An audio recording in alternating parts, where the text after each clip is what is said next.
Gagasan itu asupan pokok demokrasi berkualitas. Gagasan mesti dipertarungkan.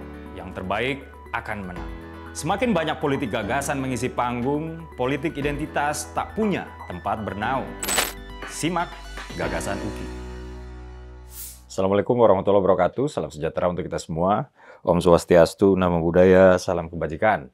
Teman-teman, tadi pas bangun pagi saya cek HP nih. Saya langsung nih lihat nih, ada yang lagi trending ya, yaitu sebuah momen ketika Pak Jokowi terlihat menitikan air mata. Jadi hal ini terjadi di sebuah acara zikir nasional yang diadakan di pekarangan Istana Negara yang dihadiri sekitar 3.000-an orang lah.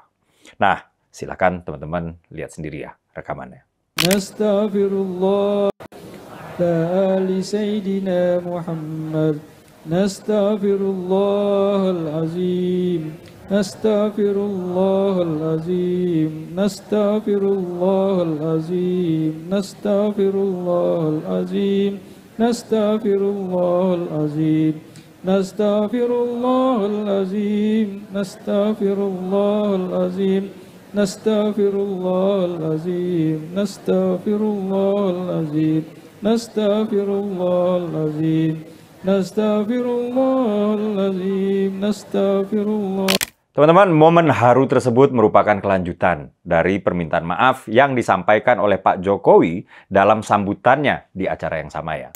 Dalam sambutannya tersebut, Pak Jokowi bilang, di hari pertama bulan kemerdekaan, bulan Agustus, dengan segenap kesungguhan dan kerendahan hati, izinkanlah saya dan Profesor Kiai Haji Ma'ruf Amin ingin memohon maaf yang sedalam-dalamnya atas segala salah dan khilaf selama ini, kata Pak Jokowi ya. Beliau juga bilang, kami sangat menyadari bahwa sebagai manusia, kami tidak mungkin dapat menyenangkan semua pihak. Kami juga tidak mungkin dapat memenuhi harapan semua pihak. Jadi, teman-teman, bisa dibilang ya, zikir nasional ini adalah zikir nasional terakhir Pak Jokowi sebagai presiden.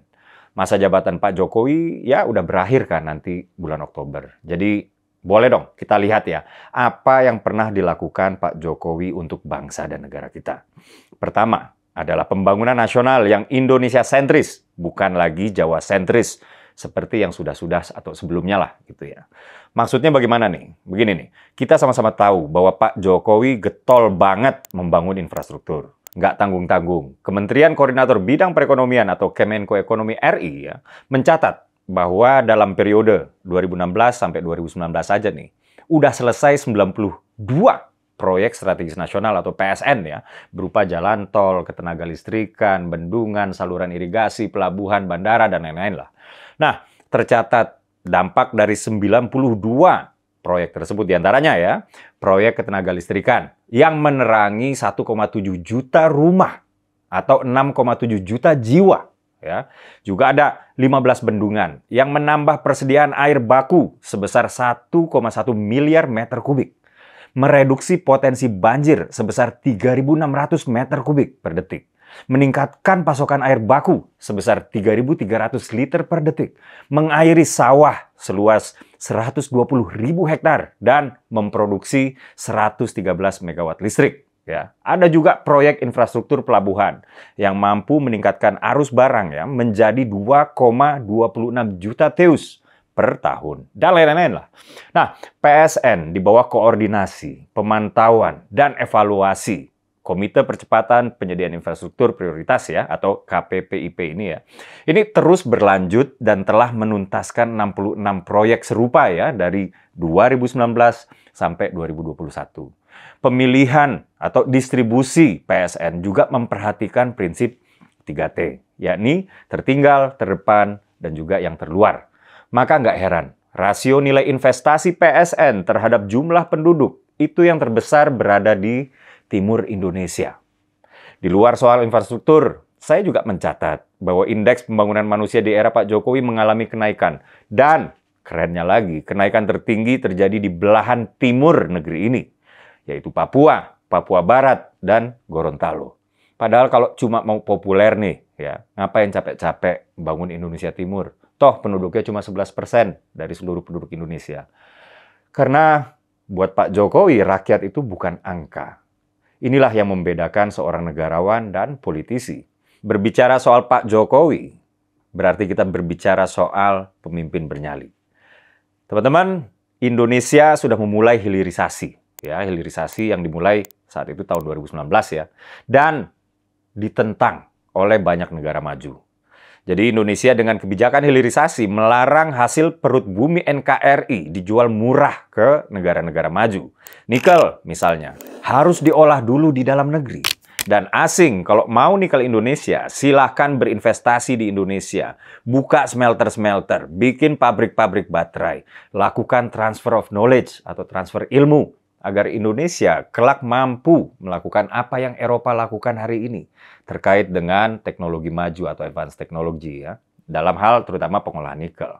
Hasilnya, teman-teman, mengutip statement Presiden Jokowi 7 tahun lalu, sebelum Indonesia punya smelter untuk mengolah nikel mentah, nilai ekspor nikel kita itu cuma 1,1 miliar US dollar atau sekitar 19-20 triliun rupiah lah ya.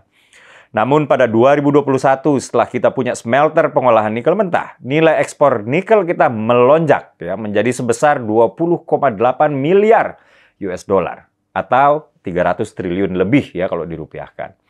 Nilai tambahnya teman-teman naik sekitar 1.800%. 1.800% atau 18 kali lipat. Wajar aja, Barat melalui WTO, Bank Dunia, IMF menentang kebijakan Pak Jokowi ini. Dan di depan pemimpin-pemimpin Eropa dengan lantang ya Pak Jokowi mengatakan Indonesia menginginkan kesejajaran. Indonesia nggak bisa didikte. Itu pun di akhir masa jabatannya Pak Jokowi dengan segala kerendahan hati tetap mengaturkan permohonan maaf kepada seluruh rakyat Indonesia. Pak Jokowi sudah meletakkan standar kepemimpinan nasional yang tinggi untuk dilanjutkan pemimpin berikutnya. Buat saya, tangis dan permintaan maaf Pak Jokowi adalah ekspresi cinta beliau kepada negeri ini. Untuk negeri ini, sebesar apapun capaiannya, beliau selalu merasa kurang. Yaitulah cinta. Cacian, makian, hinaan, nyinyiran, bahkan fitnah, dia balas dengan kerja nyata.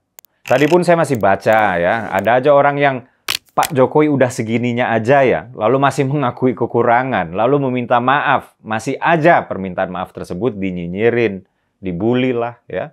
Semoga mereka segera terobati lah penyakit hatinya. Saya Dedek Prayudi, wassalamualaikum warahmatullahi wabarakatuh.